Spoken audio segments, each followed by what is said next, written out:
Assalamualaikum warahmatullahi wabarakatuh.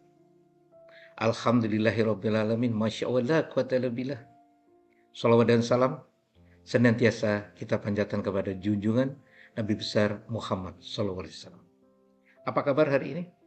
Alhamdulillahirrabbilalamin. Mudah-mudahan yang melihat channel ini, dalam YouTube ini, semuanya dalam kondisi sehat, tidak kurang suatu apapun, senantiasa dilindungi dan dibarokai oleh Allah SWT.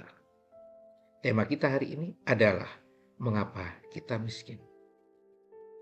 Apabila kita telah berusaha, saudaraku, dan bekerja keras, apabila kita telah jalani sholat yang 5 waktu wajib, apabila kita sudah melakukan sholat-sholat sunnah, duha, tahajud, dikir, dan doa-doa yang terus menerus, namun tetap miskin juga tak perlu minder.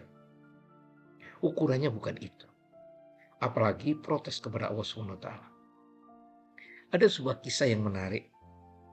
Seorang anak bertanya kepada ibunya, "Bu, mengapa kita miskin? Mengapa kita kekurangan terus?" Dengan tenang sang ibu berkata, "Nak, hidup ini seperti jalan-jalan di supermarket. Semua orang boleh memilih membawa barang apa saja yang ia inginkan. Siapa yang bawa sepotong roti, maka ia harus membayar seharga sepotong roti itu. Siapa yang membawa 3 potong roti, ia pun harus membayar 3 potong roti itu. Sementara kita tak mungkin membawa apa-apa. Kenapa? Karena tak punya uang untuk membelinya.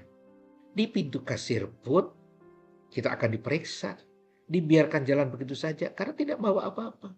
Begitu pula kelak di hari kiamat, nak. Saat orang-orang kaya antri menjalani pemeriksaan untuk diminta pertanggungjawaban. Pertanggungjawaban apa? Dari mana harta diperoleh? Pertanggungjawaban apa? Untuk apa harta yang ada itu?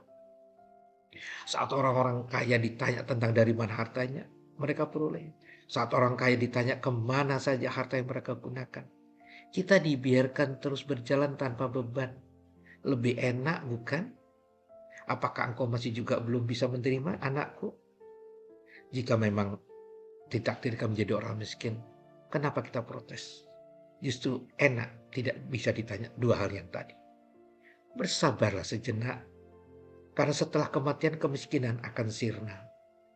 Berpikirlah positif, barangkali jika kaya belum tentu bisa lebih bertakwa. Mungkin juga dengan kemiskinan kita akan lebih mudah meraih surganya Allah SWT.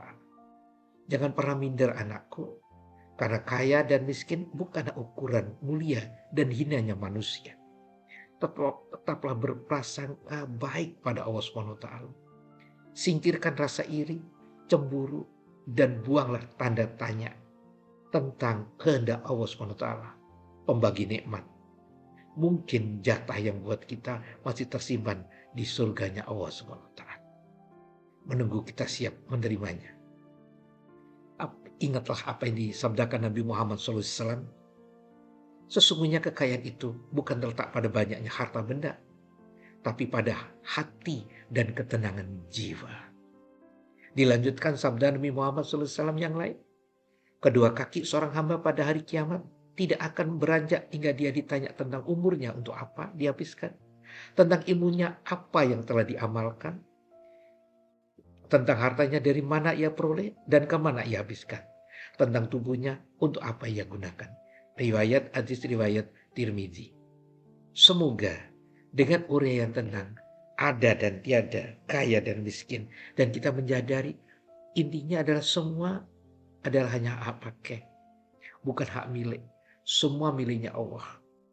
Tinggal kita bisa mensyukuri apa tidak. Tinggal kita nempel sama Allah apa tidak.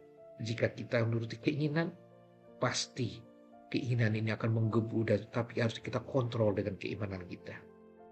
Tahan keinginan, penuhi kebutuhan dengan memanajemen yang bagus, tahu risiko kehidupan. Insya Allah kehidupan ini mau kaya mau miskin semuanya indah. Adanya disyukuri, awas jangan sombong.